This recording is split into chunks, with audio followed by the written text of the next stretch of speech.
vous allez bien? Ici Maria-Josée Bikouma. Si c'est la première fois ici, abonnez-vous. Déjà, laissez votre pouce bleu. Vous savez que c'est vous qui faites, en tout cas, vivre le canal. Aujourd'hui, on va parler de la belle famille. Comment bien s'entendre avec sa belle famille. Je sais que c'est difficile, en tout cas pour beaucoup de personnes. Quand ils rentrent comme ça dans une famille, c'est pas toujours facile en tout cas, de se faire comprendre, de se faire accepter, de se faire aimer même. C'est très difficile. Alors aujourd'hui, je vais vous donner quelques astuces que je pense qui peuvent vous aider à mieux vous entendre avec votre belle famille. Déjà, la première chose que vous pouvez commencer à faire, c'est essayer en tout cas de communiquer avec votre belle famille, ok? Que ça soit surtout la maman, hein? La maman, les papas, il faut vraiment essayer de communiquer avec elle, écoutez-les, ok? Rendez-vous intéressante, ok? Et sois aussi ouvert, soyez intéressés à les écouter. Vraiment, c'est super important. Vous savez pas, si vous les écoutez, ils peuvent peut-être vous raconter même des histoires par rapport à votre partenaire. Vous pouvez apprendre beaucoup de choses sur lui ou bien sur elle. Demandez par exemple des histoires quand il était petit, qu'est-ce qu'il faisait, des aventures, le travail que ça l'a donné peut-être pour élever cet enfant, en tout cas, qui est votre partenaire. Donc, voilà, intéressez-vous à elle, ok? Ou à lui, hein. Je parle ici des beaux-parents, ça peut être n'importe qui dans la famille qui peut, comme ça, vous rendre la vie impossible. Ici, on parle même pas de personnes, des fois aussi, il y a des beaux-parents qui sont très toxiques, c'est très difficile de s'entendre avec eux, mais faites votre part. Ici, on parle pas de beaux-parents toxiques, on parle vraiment en général juste d'une vie... On parle vraiment de beaux-parents, en tout cas, avec lesquels vous pouvez avoir une relation saine. Vous comprenez? Donc, voilà, sans qu'ils soient ces beaux-parents toxiques, envahissants et tout ça, c'est pas de ça qu'on parle ici. D'accord, mes amours? Dans tout ça, donc, pour bien vous entendre avec eux, il faut éviter de vous chamailler, éviter des discussions inutiles, éviter, par exemple, de rentrer dans des débats politiques, religieux. C'est là que, des fois, les choses peuvent s'envenimer, causer des problèmes qui sont vraiment, après, très compliqués à résoudre. Ils vont penser que vous êtes une personne compliquée, qui ne comprend pas les choses, parce que quand vous êtes dans une telle relation comme ça, en tout cas, vous êtes dans une relation avec des beaux-parents, il faut faire attention avec ce que vous dites. N'essayez surtout pas de changer leur point de vue, leur façon de faire les choses, leurs habitudes, tout ça. Laissez-le avec leurs affaires. Et puis, toi, essaye de te faufiler et puis t'y habituer à leur mode de vie, ok?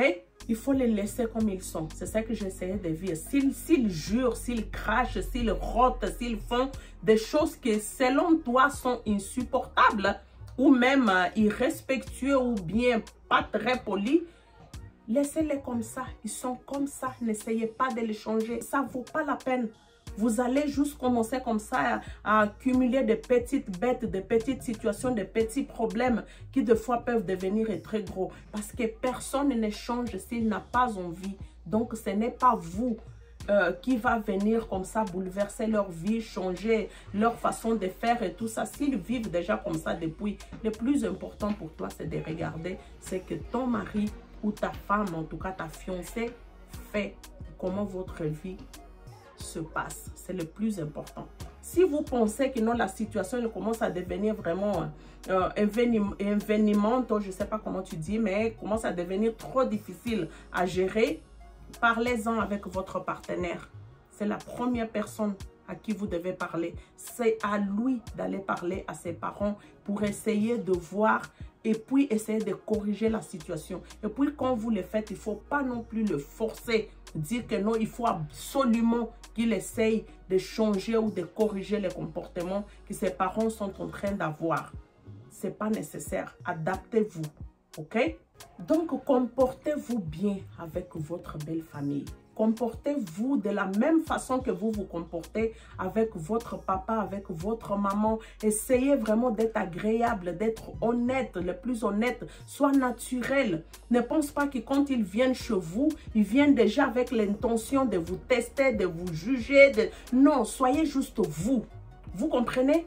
N'essayez pas d'être fake, n'essayez pas de montrer quelque chose que vous n'êtes pas. Ok, ce n'est pas tous les beaux-parents qui sont méchants. Ce n'est pas tous les belles-mères qui ont des idées derrière la tête de vous faire partir de la maison de leur enfant, quoi que ce soit. Il y a vraiment des beaux-parents qui sont très agréables, très aimables. Et tout ce qu'ils attendent de votre part, c'est que vous soyez vous. That's it. Communiquez de façon ouverte et sans jugement. Ok? Une chose aussi qui est très importante pour pouvoir éviter des conflits avec votre belle famille, c'est de ne pas parler de vos problèmes conjugaux aux beaux-parents. Non, ne faites pas ça. Après tout, personne n'a envie, en tout cas pas moi en tant que mère, je veux entendre quelqu'un dénigrer mon enfant. Je n'aimerais pas ça. Je ne veux pas entendre que mon enfant ne va pas bien. Personne ne veut entendre ça. Vous comprenez? Votre belle famille, quand ils vous voient heureux, vous voient vraiment, ils veulent voir leur enfant heureux. De la même façon que ta mère à toi veut te voir heureuse. Donc, elle ne voudrait pas non plus que ton mari part chez ta mère, commencer à raconter des choses qui se passent dans votre couple. Ce n'est pas bon. Ça préoccupe les mamans, ça préoccupe les parents, ça les met en tout cas dans un état de méfiance par rapport à vous. Vous comprenez? Parce que ce qu'ils veulent voir, c'est comment je peux dire, c'est le bonheur de leur enfant. Ok? C'est le bonheur de leur enfant. Donc, si vous venez avec des problèmes qui se passent dans votre couple, ça, ce n'est pas bien.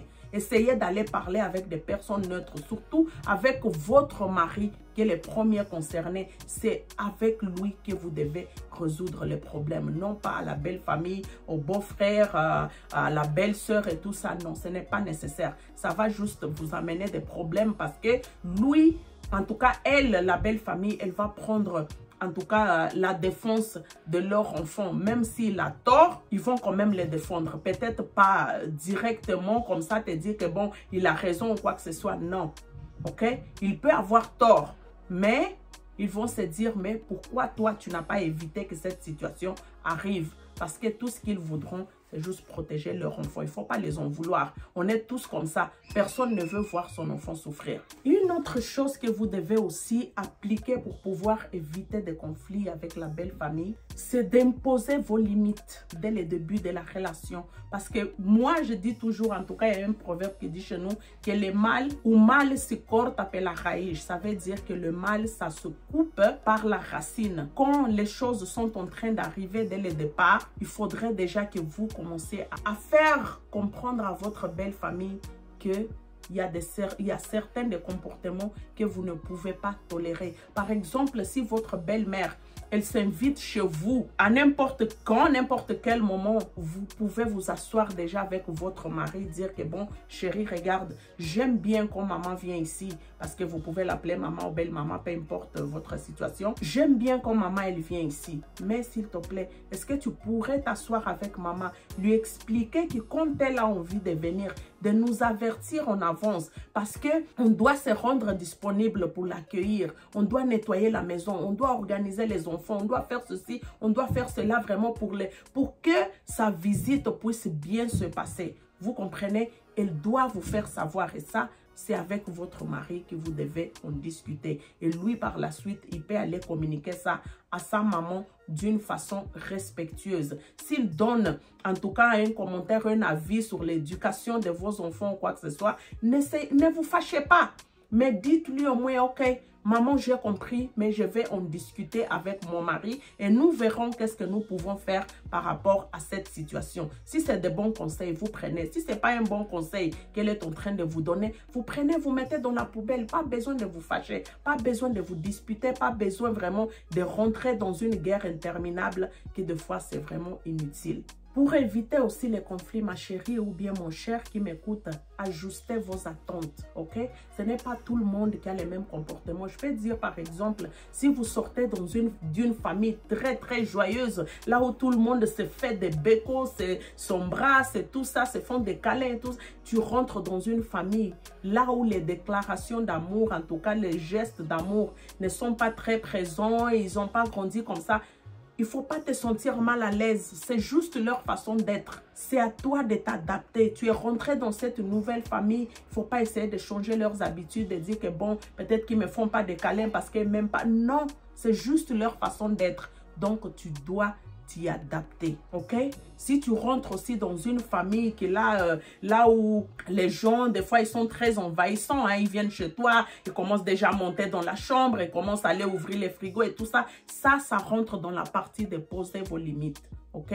Posez-leur des limites, qu'ils sachent qu'en tout cas, quand on va chez notre beau-frère, chez notre belle-sœur, elle n'aime pas ça, elle n'aime pas ci, elle n'aime pas cela, ça évite des problèmes. Tu comprends? Donc, sois naturel, sois juste toi-même, sois vraiment cette personne agréable à vivre malgré les limites que tu poses par rapport à ta famille, à ta relation et tout ça. Il faut que tout ça, ça se passe dans une ambiance respectable. Et lors des événements, faites des efforts. Par exemple, si c'est l'anniversaire de votre partenaire, laissez vos beaux-parents savoir à l'avance. Laissez-le participer à l'événement. Par exemple, si vous voulez donner une fête, faites-le participer.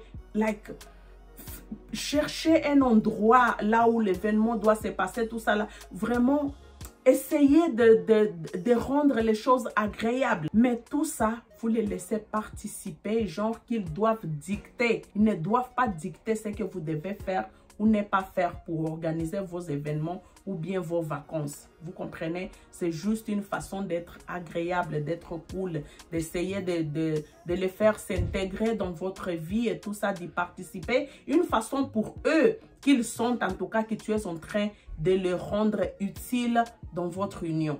Je sais que ce n'est pas facile, mais quand même, vous devez les faire confiance. Vous comprenez? Vous ne pouvez pas rester dans une famille dans laquelle vous ne faites pas confiance. Les beaux-parents, des fois, ils peuvent être épeurés que leur enfant ne soit pas heureux et tout ça, mais comprenez leur peur. C'est super important. Il faut juste les rassurer, les faire sentir qu'avec vous, leur enfant est en sécurité. C'est tout ce qui intéresse. Vous pouvez même directement aborder les sujets avec eux, les faire comprendre que non, vous n'êtes pas là pour voler leur enfant, vous n'êtes pas là pour les éloigner, vous n'êtes pas là pour les écarter de la vie de leur enfant et tout ça. C'est des choses que vous pouvez en discuter parce que tout comme vos beaux-parents, tout ce que vous voulez, c'est que votre partenaire soit heureux ou heureuse. Et pour ce faire, de temps en temps, vous pouvez prendre du temps avec vos beaux-parents. Sortez avec eux. Essayez vraiment de vous connaître. Passez de bons moments, tout ça. Il faut essayer de créer une relation, comment je peux dire, une relation amicale avec eux. C'est comme ça qu'avec le temps, ils vont commencer à se sentir de plus en plus à l'aise avec vous. Pourquoi? Parce qu'ils auront appris à vous connaître. Une autre chose aussi qui peut être très agréable de faire avec vos beaux-parents, c'est de leur rendre service. Oui, soyez disponibles. Tu sais, quand les gens sont vieillissants, des fois, ils ont besoin d'aide. N'attendez pas qu'ils vous demandent. N'attendez pas qu'ils vous disent qu'ils ont besoin de quelque chose. Non, offrez votre aide. Cuisinez pour eux, apportez de la nourriture chez eux. Allez-y, ranger la maison. Je ne sais pas moi, quelque chose, mais vraiment, je ne vous dis pas que c'est une façon d'être esclave ou quoi chez ses beaux-parents. Je parle ici peut-être des gens qui sont déjà, qui ont déjà fait les mariages traditionnels, qui sont mariés. Je ne parle pas vraiment des copains-copines, hein, parce que moi, je ne suis pas d'accord qu'une personne qui ne t'a pas encore épousé, que vous êtes juste copain-copine, tu vas commencer à partir chez sa mère, commencer à faire les ménages et tout ça. Non, parce que là, c'est un investissement que moi, je considère que c'est jeté dans la poubelle. Tu n'es même pas sûr si la personne, vous allez vous marier ou pas. Donc, ce n'est pas de ça que moi, je suis en train de parler. Je parle quand c'est des beaux-parents confirmés. Rendez leur service, c'est super important. De la même chose que tu fais avec ta maman, c'est la même chose aussi tu fais avec tes beaux-parents. C'est une façon d'éviter les conflits. Toi aussi, comme belle-fille, tu fais ta part en fait. Fais juste ta part sans rien attendre en retour, parce que quand on donne, on se dit que bon, moi aussi je fais, elle ne fait rien, ne m'aime pas ou tout ça. Peut-être qu'ils ne sont pas encore prêts. Tu comprends? Juste fais ce que tu en as à faire. C'est sûr que si c'est une personne saine, c'est une personne vraiment qui n'a pas de rancune, qui n'a pas de malheur dans son cœur et tout ça, c'est une personne naturelle. Elle ne va pas te détester sans raison. Tu comprends? Donc, fais juste ta part. Je ne dis pas qu'il faut que tu abandonnes ta maison et aller tout simplement t'occuper tout le temps comme ça de ta belle famille. Ce n'est pas ça que je dis, mais une fois de temps en temps, rendez leur service. Offrez-les d'aller faire l'épicerie pour eux. Offrez-les de l'accompagner à l'hôpital. En tout cas, peu importe, parce que les personnes âgées, ils ont comme ça beaucoup de rendez-vous. Ça devient comme des enfants. Hein. Faites quelque chose vraiment pour que tu te rends utile pour eux. C'est important. Et de cette façon, tu vas voir que tes beaux-parents seront très reconnaissants et en même temps, ils comprendront que, oh, elle est très bien capable de prendre soin de notre fille ou bien de notre fils. Ils seront très tranquilles, très zen et puis ça leur permettra de bien vivre leur vieillesse. Et puis, mes amours, faites-leur des cadeaux. Qui n'aime pas recevoir les cadeaux? Tout le monde aime les cadeaux. Donc, faites des cadeaux à vos beaux-parents. N'attendez pas juste quand c'est Noël, quand c'est leur anniversaire et tout ça. Non, faites des efforts. De la même façon que vous traiteriez votre parent, faites la même chose. Je fais que répéter les mêmes choses, je sais, mais c'est vraiment vous faire comprendre que je dis en détail, que vous puissiez comprendre. Vous comprenez? Donc, faites-leur une surprise, quoi. Vous achetez quelque chose, vous les amenez, tout ça. Ça fait toujours plaisir de recevoir. Et puis, trouvez les points communs que vous avez avec vos beaux-parents. Vous comprenez? Si c'est une personne qui aime beaucoup lire, essayez de lire les livres qu'ils ont lus. En tout cas, essayez de partager pour que vous ayez des sujets de conversation sur des choses que vous deux vous aimez. Si vous êtes une personne qui aime cuisiner, et que votre belle-mère aussi aime cuisiner, pourquoi ne pas faire comme ça de temps en temps des journées auxquelles vous pouvez cuisiner ensemble? Quand elle vient chez vous, par exemple, vous dites, maman, laisse cuisiner, allons-y cuisiner et tout ça. Et c'est bien, c'est agréable. Vous passez des bons moments entre filles en train de causer. Ça fait tout simplement du bien. Et puis, si vous êtes un homme et que votre beau-parent, il aime, par exemple, jouer au foot, jouer aux dames, tout ça là, peu importe qu'est-ce que votre beau-parent aime faire, essayez de vous rendre disponible, en fait, pour que vous puissiez partager des bons moments avec eux. C'est ça qui va permettre que la relation, elle sera saine. Une chose aussi qui peut éviter, en tout cas qui peut vous faire bien vous entendre avec la belle famille, c'est de rendre leur enfant heureux. Oui, entendez-vous bien avec lui. Vraiment, c'est super important. Quand lui se sent heureux, ça lui permet de dire de bonnes choses sur vous, à sa famille. Et bon, comme j'ai déjà dit, il n'y a aucun parent qui ne veut pas voir son enfant heureux. Si les parents ils se rendent compte qu'en tout cas, cette femme, cet homme-là rend notre enfant heureux, c'est gagné, mes amours. C'est gagné d'avance. Donc, c'est facile, quoi. Parce qu'un homme ou une femme heureuse va forcément aller raconter du bien à sa famille. OK? Que ce soit une femme ou un homme, on a toujours comme ça quelqu'un dans la famille avec qui on parle de notre relation avec notre épouse, avec notre époux. Et puis, donc voilà, cette personne, souvent, c'est soit la sœur, la grande sœur, les frères et tout ça. Ça permet, puis cette personne-là, comme vous savez d'habitude, elle ne va pas fermer sa bouche. Elle va les raconter à l'autre sœur, la sœur qui va les raconter à la maman qui va les raconter au papa. Et c'est comme ça que les problèmes dans le couple avec la belle famille, ça arrive. Pourquoi? Parce que tout simplement, la personne, la femme ou bien l'homme n'est pas heureux. Donc, évitez, soyez heureux. Faites de votre mieux pour pouvoir préserver la tranquillité et le bonheur dans votre couple. Un conseil qui est aussi super important, si vos beaux-parents, ils ont une entreprise, essayez de ne pas travailler là-bas, d'accord? N'essayez même pas d'y penser. N'essayez pas d'avoir une affaire commune avec vos beaux-parents. N'investissez, ne faites pas de projet, en tout cas d'investir avec vos beaux-parents. Ça va éviter des tensions inutiles, des problèmes là où les problèmes vraiment pouvaient être évitables. Vous comprenez? Donc voilà, en gros, c'est que je veux vous dire, ne mélangez pas argent et belle famille. D'accord? Donc voilà, c'est tout pour aujourd'hui. J'espère que cette vidéo vous a plu. Si vous n'êêtes pas encore abonné sur Bikuma la Queen, ben abonnez-vous parce que c'est grâce à vous que ce canal existe. Partagez la vidéo, likez-la, commentez, surtout si vous n'avez pas votre cloche de notification activée, ben activez-la. Comme ça, vous n'allez plus rater aucune belle vidéo, bonne vidéo croquante comme celle-ci. Je vous fais un gros bisou et puis on se retrouve dans une prochaine vidéo. Un grand bisou Puis, bye bye. À la prochaine. Moi, je peux dire... j'ai perdu le mot.